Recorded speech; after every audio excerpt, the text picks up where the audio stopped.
yako mengi yamezunguka hilo sakata la Simba na Yanga, mechi ya Machi 8. Mengi yamezunguka. Kabla ya hapo kumekuwa na maamuzi mengi ajabu. Simba kupeleka timu yake ikafanya mazoezi pale uwanja wa Mkapa usiku, ilijua kabisa haitakubaliwa. Ilijua kabisa haitakubaliwa kwa jinsi utamaduni ulivyo wa mashabiki, wapenzi, wanachama kulinda uwanja kabla ya mechi. Ilijua haitakubaliwa. Na wale walioizuia Simba kufanya mazoezi walijua kabisa wanakiuka kanuni, na walijua kabisa hawatairuhusu Simba icheze. Na Simba ilisema kutokana na kuzuiwa haitacheza mechi mpaka waliohusika washughulikiwe. Ilikuwa inajua kabisa hilo haliwezi kufanyika, kufanya utafiti, kufanya uchunguzi watu wote ambao wako behind those moves, na sio kuadhibu klabu au taasisi, ni kwenda kuadhibu wale watu behind ambao wako nyuma ya hizo moves, kukomesha kabisa mambo haya. Katika hali ya kawaida CEO hawezi akawa anaingia kwenye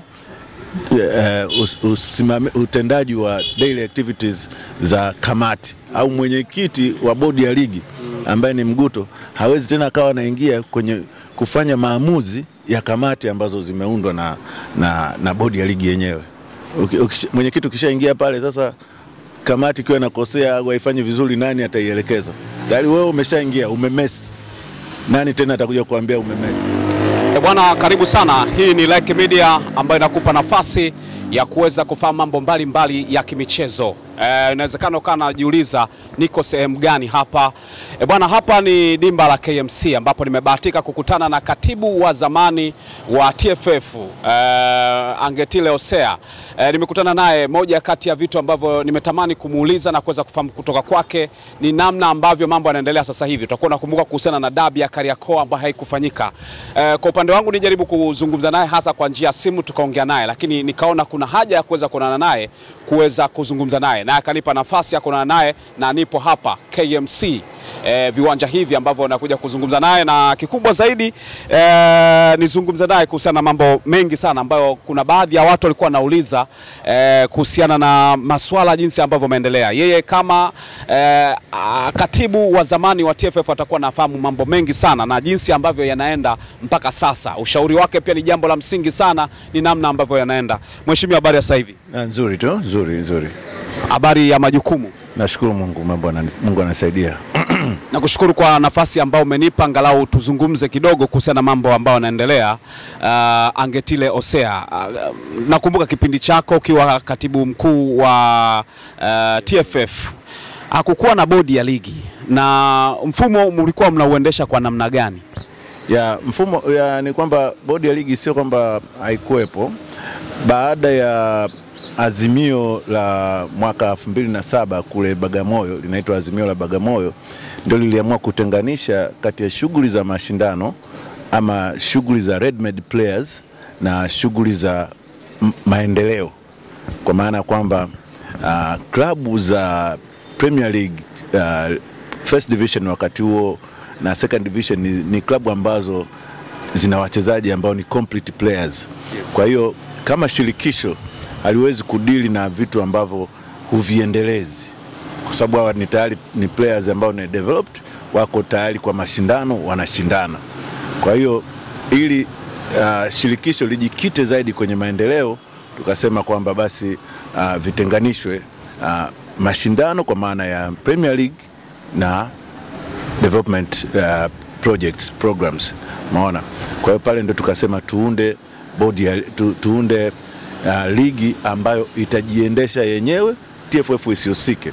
Ila kwa masuala ya kiuchumi, TFF iwe inachukua 10% ya every revenue ambayo our club watakuwa naipata. Kwa hiyo mpaka 2011 wakati tunakuja kureview yale maazimio ya Bagamoyo, klabu zilikuwa hazijaunda chombo chao. Kwa hiyo tumeenda chombo chao ambacho ni bodi ya ligi, ambacho baadaye kikawa bodi ya ligi. Kwa mpaka tunaenda kureview maazimio ya Bagamoyo, walikuwa wajanani, na bahati mbaya sana Bagamoyo Whitesand kwenye kureview hawakuhudhuria viongozi. Kwa hivyo tulivyotoka Whitesand ndio President Tenga wakati huo. Kwa maana kulikuwa na mkutano na Whitesand Whitesand ulikuwepo mkutano ambao ulilenga pamoja na mambo mengine ya maendeleo kureview maazimio yaliyofanyika Bagamoyo mwaka 2007.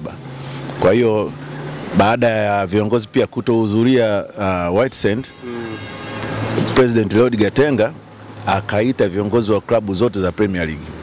Akamwambia bana, tulikubaliana Bagamoyo hivi na hivi, mbona hamfanyi? Wale viongozi wa ligi akasema, president, sisi bwana tukiitana wenyewe hakuna anayetii, tunashindwa kufanya vikao kwa sababu tukiitisha kikao viongozi hawaji. Kwa hiyo tunakuomba Tenga ulianzishe hili. Kwa hiyo ndio pale tukaunda kamati ya mashindano ambayo kamati ya mashindano tukaipa jukumu la kusimamia huo mwanzo wa bodi ya ligi mpaka tutakapofanya uchaguzi. Kifanya uchaguzi ndio sasa waanzishe chombo chao ambacho ni bodi ya ligi. Hiyo kamati ya mashindano ilikuwa chini ya nani mara kwanza? Chini ya Wallace Karia.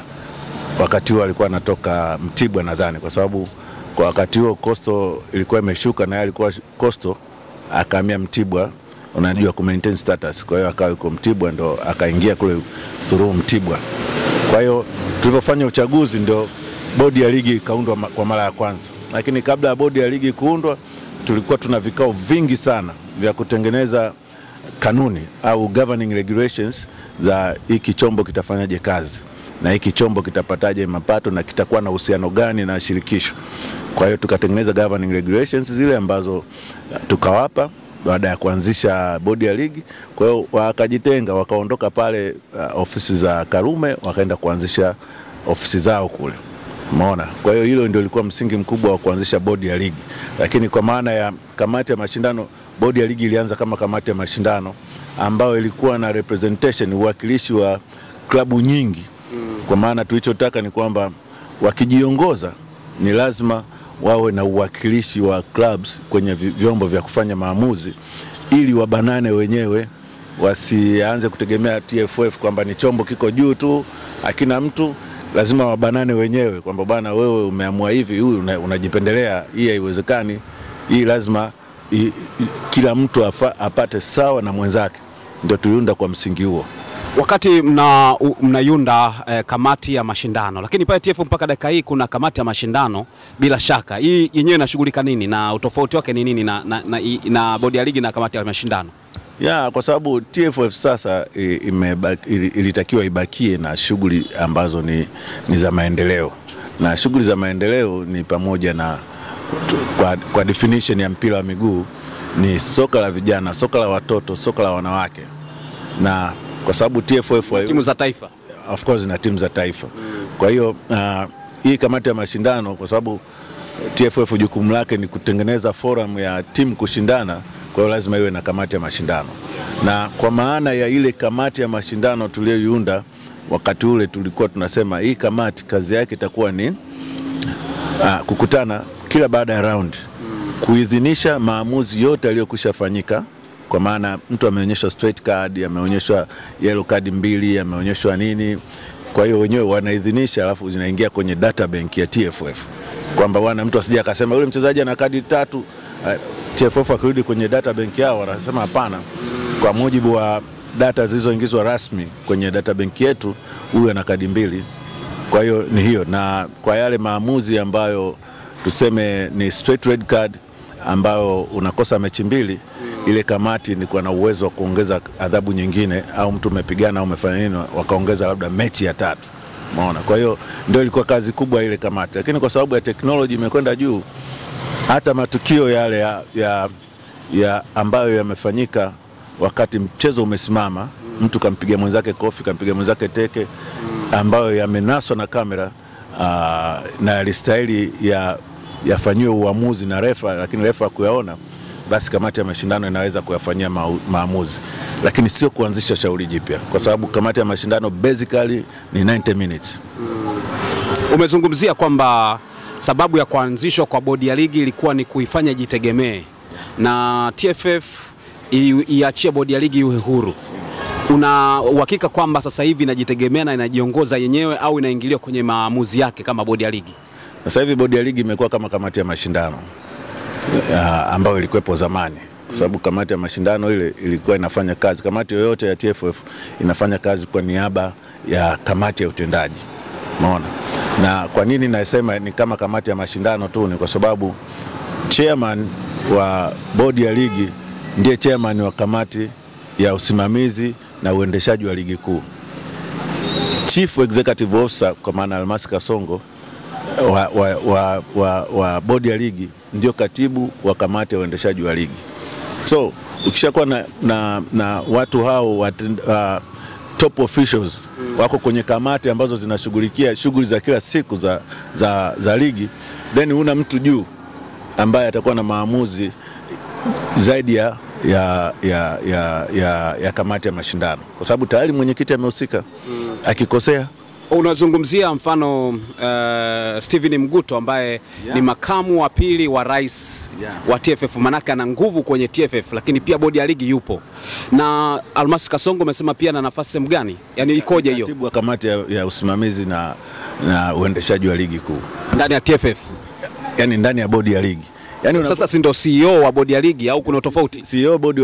CEO wa bodi ya ligi ndio katibu wa kamati ya mashindano. Katika hali ya kawaida CEO hawezi akawa anaingia kwenye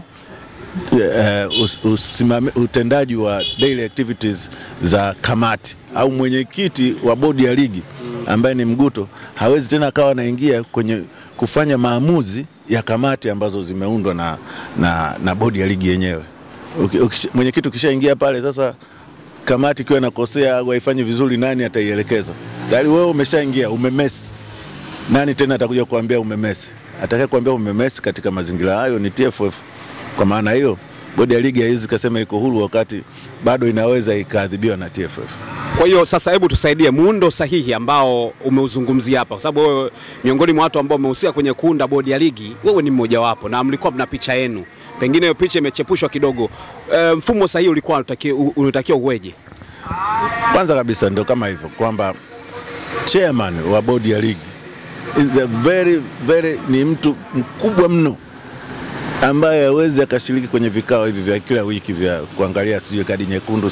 Yani ni vitu vidogo sana kwake mwenyekiti kuhusika pale. Na lazima au ameunda kamati ambazo zitafanya kazi kwa niaba ya board. Na board sio klabu zote zile ambazo zinashiriki ligi kuu na ligi daraja ya kwanza. Sisi tuliacha governing regulations ambazo zinaunda board ya ligi ambayo ina watu sidhani kama wanazidi 8. Ile ndio board. Ile ndio board. Tarudi kidogo, tarudi. Mliacha watu kama 8 hivi ambao wanaunda ndio board ya ligi. Unaona? Sasa hao watu 8 ndio jukumu lao kuteua kamati za kuisaidia board kufanya kazi. Moja hapo hizo kamati ni kamati ya mashindano ama kamati ya usimamizi na uendeshaji wa ligi kuu. Hili neno wamelitoa, I don't know wamelitoa wapi, lakini litakiwa iwe ni kamati ya mashindano. Okay. Unaona? Kwa namna hiyo hao wanafanya kazi kwa niaba ya board ambayo inakuwa na rais na wajumbe wale 5 au 7. Inakuwa rais au inakuwa na CEO na mwenyekiti? Mwenyekiti na wale wajumbe wangapi wale kama 6 au 7 hivi wa board. Na hao ndio wanawajibika mkutano mkuu wa club. Na hao ndio wanapeleka maoni, taswira ama mtazamo wa klabu zinataka nini kwa ajili ya msimu ujao. Hiyo ndio inatokea kwa mfano kwa wenzetu Uingereza. Wakati wanataka kusaini contract na Sky ya broadcasting rights, ni kwamba board ile inapeleka makubaliano kati ya Premier League na Sky kwamba makubaliano yetu ni haya na haya. Mkutano mkuu ndio unapitisha kwamba haya ndio makubaliano. Lakini umeshasikia bodi ya ligi inakutana kuamua chochote, yani mkutano mkuu wa klabu unakutana kuamua chochote kuhusu uendeshaji wa ligi? Hawakutani hata siku moja. Kwamba kuna sponsorship imekubaliwa, klabu zikutane ziujadili, zifanye maamuzi kuhusu hiyo contract? Hakuna. Wanaletewa tu contract inasainiwa na zile governing regulations ambazo zinasema katika kila pato ambalo bodi ya ligi itapata ichukue 10%, na hilo nalo halitekelezwi. Wakati hujahamia kwenye hilo pato, bodi ya ligi imekuwa na mkutano Kigoma mwaka jana, mwishoni mwa mwaka jana. Ule mkutano kama ulifuatilia, ulikuwa ni mkutano wa aina gani? ni mkutano wa uchaguzi kama sikosei. Si ndio ulimrudisha Mguto? Ndio. Ulikuwa ni mkutano wa uchaguzi.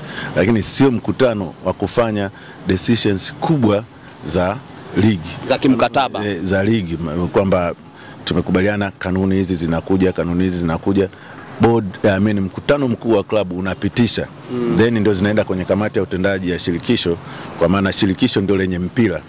Unaweza ukatengeneza kanuni ambazo zinakwenda kinyume na sheria za nchi na nini, kwa hiyo watu wenye mpira lazima wazikubali, wazipitishe, ndio zinakuwa rasmi. Lakini lazima ziwe zinapita kwenye vikao vikuu vya klabu ili zipitishwe ziwe rasmi, kwamba ni process ya ushirikishwaji. Klabu zote zishirikishwe, zifanye maamuzi sawa. Na sio watu tu kutoka juu wa impose decisions, wa impose kanuni bila klabu kuzijua. Kwa hiyo hata mfumo wa utengenezaji wa kanuni, upitishwaji wake pia hauko sawa sawa. Kuna sehemu ambapo na shauri kifanyike kitu kwa na mfumo mzuri zaidi.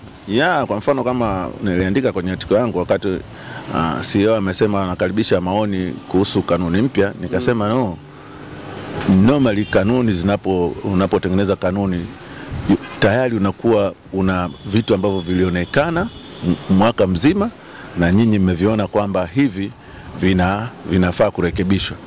Unaandika kama white paper, unaandika kwamba bwana, kanuni hii tunataka tuibadilishe, sasa hivi nasema hivi na tunataka iseme hivi. Then ndio unairusha kwa watu wajadili. Sio kila mtu huyu anakuja kusema tunani mchezaji mmoja anasema kanuni timu za nyumbani zichukue mapato yote. Unakuwa mjadala hauna maana, kwa sababu hauna mwongozo.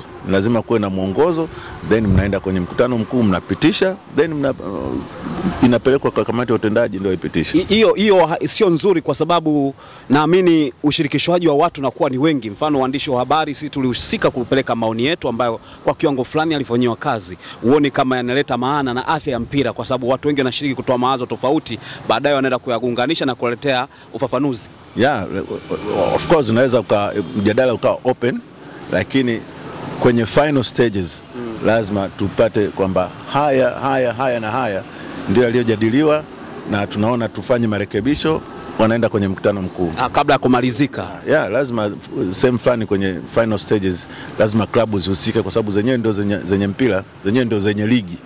Kwa hiyo unaweza kutoa mawazo kwa maoni yako, lakini katika utekelezaji klabu zinaona ni shida. Kwa hiyo ni lazima klabu ziridhie kwamba ili badiliko ni sahihi. Angetile Osia, wewe ni mmoja kati ya watu ambao wamehudumu pale TFF kama katibu mkuu. Kwa sasa hivi unavyoona, unahisi kuna sehemu kwenye uongozi huo uliopo madarakani sasa hivi, kwa maana bodi ya ligi na mapungufu fulani ambayo ungetaka yarekebishwe moja kwa moja, au una mtazamo gani juu uongozi wao? Kwanza nilistuka sana niliposikia mwenyekiti wa bodi ya ligi ndiye mwenyekiti wa kamati ya uendeshaji. Kwa hiyo ni moja kwa moja, hilo ni badiliko la haraka sana linatakiwa lifanyike, kwamba tumuondoe mwenyekiti katika utendaji wa shughuli za kila siku, tumweke juu, awe anaangalia chini, aone kwamba kule kunafanyika hivi na hivi, atapata hata akili ya kubuni kwamba hii turekebishe vipi na vipi. Lakini yeye akiwa anashiriki ataonaje? Unajua hata draft ukikaa nje unaliona vizuri sana, lakini ukishiriki kuzicheza una makosa yale uyaone. Kwa hiyo tunataka akae juu, aangalie. Katibu asishiriki kule, ana wakurugenzi labda wa fedha, wakurugenzi wa nini, waende kule wakafanya maamuzi wa ripoti kwake. Hiyo ndio bodi ya ligi ambayo tunaifikiria. Lakini vile vile bodi ya ligi hii iwe yale matatizo, makosa tu ndio yanapelekwa kwenye kamati judicial committee, zile kamati za maamuzi za TFF. Lakini mambo mengine yote yanamalizwa ndani ya bodi ya ligi. Hatusikii chama cha soka cha Uingereza kimefanya lolote zaidi ya kushughulikia charges, makosa ambayo yanawasilishwa kwake na vyombo mbalimbali. Hatusikii La Liga wala nini. Hata juzi Real Madrid walikuwa na matatizo na uamuzi, wameenda wamekutana na chama cha marefa na wameenda kukutana na La Liga, viongozi wa La Liga, lakini usikii chama cha soka cha Hispania kinahusika. Huyo ndio tunasema ndio uhuru ambao bodi ya ligi inatakiwa iwe nao.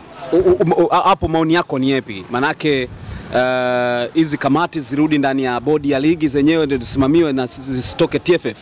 Kamati ni lazima ziwe yani bodi ya ligi ni lazima iwe na kamati zake kwa ajili ya uendeshaji mzuri wa ligi, na chairman na CEO na wale wajumbe wa board wawe juu wanaangalia, wawe watu wanafanya kazi kwa niaba yao, lakini sio wenyewe washiriki.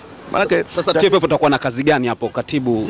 TFF shughuli zao ni nyingi mno, nyingi mno, kiasi kwamba kishajiingiza kwenye mpira tu kunakuwa na mambo mengi na mengine ni kama haya lawama ambazo sasa hivi zinapelekwa kwa TFF ni kwa sababu yenyewe inahusika. TFF ukatengeneze program za maendeleo ya watoto, ukatengeneze program za maendeleo ya vijana, ukatengeneze program za wanawake, ukatengeneze mafunzo ya makocha, ukatengeneze mafunzo ya administrators, ukatengeneze mafunzo ya watu wa medicine, utengeneze mafunzo ya waamuzi, utafute hela. Hizo ni shughuli nyingi mno na nchi ni kubwa mno. Umeona? Na ndio maana sasa kwa sababu TFF inajikita zaidi kwa sababu kwenye ligi kuu TFF anachangia nini? Achangia lolote zaidi ya kutoa waamuzi. Na waamuzi wanalipwa na clubs. Waamuzi walipwi na TFF, wanalipwa na clubs kulingana na mapato yanavyopatikana na nini na masharti yaliyowekwa kwenye. Neno la waamuzi ulitamani lisitoke TFF. Yaani tukifikia tumeshaweza kutenganisha bodi ya ligi na TFF. Sasa hivi Waingereza wana kitu kinaitwa PGMOL, yani Professional Game Match Officials Limited. Ni kampuni kabisa ambayo haihusiani na FA. Wenyewe wanadili na mafunzo ya waamuzi, wanapanga wenyewe ratiba, wanasahihisha makosa, wanawajibika kwa makosa ya waamuzi na sio shirikisho. Na kila siku utamsikia Webb kama kumetokea matatizo dhidi ya Arsenal anatoa ufafanuzi kwa sababu ni waamuzi wanaowajibika, lakini sio shirikisho. Okay. Shirikisho liko busy huko na program za maendeleo na national teams. Hizo zote zinatakiwa zishughulikiwe kila mara, lakini usikii timu za taifa zinatajwa mpaka usikie leo kuna mashindano, si kuna timu inacheza, lakini usikii hata zile mechi za kirafiki. Sisi tulikuwa tunaleta mpaka Cameroon wanakuja kucheza mechi za kirafiki hapa, tunaleta South Africa. Hakuna mtu yuko busy na kuiandalia national team mechi kubwa na ngumu za kimataifa za kirafiki. Sasa hivi ni almost 11 years hatujai kuiona Ivory Coast inakuja Tanzania, hatujai kuona Cameroon inakuja Tanzania, hatujai kuona Nigeria inakuja Tanzania, hatujai kuona Misri inakuja Tanzania, hatujai kuona Senegal inakuja Tanzania. Nini? Kwa sababu kwanza kufuzu kwa AFCON kumerahisishwa. Sasa hivi wale wanapambana wenyewe kule, lakini pia utafutaji wa mechi za kirafiki haupo. Tunatafuta mechi na Burundi, tunatafuta mechi na nani. Kwa hiyo Watanzania kuwaona leo wale nyota wa Afrika wanaotamba Ulaya sasa hivi ni ndoto. Almost 10 years hatujaona zaidi ya wale waliokuja wa Algeria na Morocco. Full stop, na walikuja kwa mechi za World Cup. Basi yote katika yote, sasa tunasema lazima kuwepo na mabadiliko kidogo kwenye masuala mazima ya uendesha. Kama ambavyo nafahamu nipo na katibu wa zamani wa TFF kwa maana ya Angetile Hosea ambaye anazungumza naye hapa kuhusiana mambo kadha wa kadha. Umezungumzia, tumejikita sana hapa kwenye bodi ya ligi kwa sababu huko ndiko ambako nyie ndio ambao mliasisi bodi ya ligi na mpaka sasa hivi inafanya kazi. Jaribu kuona jinsi ambavyo hata Yanga wameenda kuwashtaki kwa TFF bodi ya ligi. Manake ukiangalia andiko lao wanazungumza, lakini kama wanaelekeza TFF waende wakawaadabisha au wakawaadhibu au wakaondoe katika nafasi zao mwenyekiti pamoja na katibu wa bodi ya ligi kwa maana CEO Almas Kasongo na Steven Mguto. Hii inaleta picha gani sasa kwa hayo ambao umeyazungumzia na mahusiano ya Yanga kusema kwamba hawana imani na hawa viongozi? Kuna nini ndani yake kati ya hivi ulivyozungumza na matamko haya? Unajua kuna mambo mengi yamezunguka hilo sakata la Simba na Yanga ya mechi ya Machi 8. Mengi yamezunguka. Kabla ya hapo kumekuwa na maamuzi mengi ajabu na kabla siku 3 kabla ya mechi au 4 kabla ya mechi Alikamwe aliadhibiwa, alipelekwa mbele ya kamati yeah, kwa sababu ya kusema mambo hayo kwa sababu every week kitu ambacho kimekuwa kinachukua sehemu kubwa kwenye mijadala ya mpira wa miguu ni uamuzi mbovu. Umeona? Kwa hiyo uamuzi mbovu. na hakuna majibu. Umeona? Kwa hiyo hivi vitu ndio vimeleta sitofahamu kwenye mpira wa miguu. Hicho ni moja kimekuwa kinazungumzwa for almost 10 or 9 week consecutively. Watu wanazungumza uamuzi tu mara leo, watu wanazungumza penalty tu, watu wanazungumza yani vitu vingi vya ajabu. Sasa ukichanganya na hilo na kukaanza story kwamba kuna watu wa bodi ya ligi walienda kukutana na mmoja wa top nani wa Simba, na wakiona hayo maamuzi yanakwenda in favor of Simba, labda ni thinking ni mawazo. Sasa hayo yote hebu kuna moja unasema kuna moja walienda kukutana na nani wapi? Yani kuna habari zinaenea kwamba I don't want to mention, lakini kuna habari zinaenea kwamba kuna watu top officials wa bodi ya ligi walienda kukutana na mmoja wa wafadhili, labda wadhamini sio wa Simba, wakaenda Dubai, wakalipiwa everything na nini. Sasa wakichanganya na maamuzi ambayo yamekuwa yanafanyika, ambayo watu wanadai yanakuwa in favor of one team kwa msimu huu, kwa sababu mifano mingi ikitokea kwamba kulinganisha inatukua mifano ya makosa ya mwaka huu vis-a-vis mifano ya makosa ya mwaka juzi na nini. Kwa hiyo unasema kwamba waliondoka kwa kificho, watu wakagundua, au ilikuwa ni tukio la wazi kabisa? Sio la wazi na mimi sina uhakika nalo, lakini nazungumzia mambo yaliyokuwa yanatokea kabla ya kuelekea dabi. Maneno yaliyokuwa nasemwa, tuhuma zilizokuwa zinatolewa na nini. Sasa hivyo vitu vyote kivichanganya, unaona kabisa tunaelekea kwenye sehemu ambayo kunaweza kutokea matatizo makubwa. Sasa ukichanganya hivyo, alafu ukaona ghafla timu, kwa sababu mimi sitaki kuzungumzia kanuni, maana najua kanuni kuzungumzia ni kupoteza muda katika tukio kama hili, kwa sababu Simba kupeleka timu yake ikafanya mazoezi pale uwanja wa Mkapa usiku, ilijua kabisa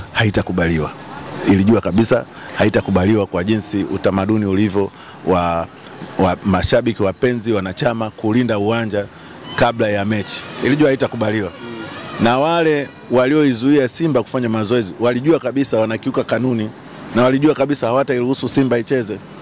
Na Simba ilisema kutokana na kuzuiwa haitacheza mechi mpaka waliohusika washughulikiwe. Ilikuwa inajua kabisa hilo haliwezi kufanyika. Kwa hiyo unaona kabisa kwamba kulikuwa na ugumu gani kutokuwafanyia kuchukua hatua, hasa kwa mabaunsa wa timu ambao inaonekana moja kwa moja? Kulikuwa na ugumu gani? Kwa sababu hiyo ni unasubiri ripoti ya match commissioner ambaye ni administrator wa mechi. Akisha au coordinator wa mechi, akishatoa ripoti unawaadhibu mara moja. Uwezo kuwaadhibu overnight kwamba leo wamefanya, kesho mechi waadhibiwa, haitawezekana. Kwa hiyo hivyo vitu vilikuwa vinafanyika kwa sababu haviwezekani, lakini inaonekana dhahiri kwa macho naked kabisa kwamba kuna timu ilikuwa inataka kucheza mechi. Kwa hiyo ukianza kujadili kanuni unapoteza muda, kwa sababu watu wote waliohusika kwenye hii wanajua kabisa kanuni zinasema nini, na walijua kabisa wanazivunja, na walijua kabisa hakutakuwa na uamuzi wa kutuadhibu kulingana na kanuni. Kwa hiyo kuzungumzia kanuni ni kupoteza muda. Cha msingi ni kuangalia, kufanya utafiti, kufanya uchunguzi watu wote ambao wako behind those moves, na sio kuadhibu klabu au taasisi, ni kwenda kuadhibu wale watu behind ambao wako nyuma ya hizo moves, kukomesha kabisa mambo hayo. Kwa sababu hawa watu wote wanajua kabisa hiki kilitakiwa kifanyike hivi, na wakafanya kwa makusudi. Kanuni zinasema hivi, wakafanya kwa makusudi kuzivunja. Kwa hiyo ili tuondoe huo utamaduni wa kuvunja kanuni bila sababu, kuweka matishio bila sababu, ni lazima uchunguzi ufanyike.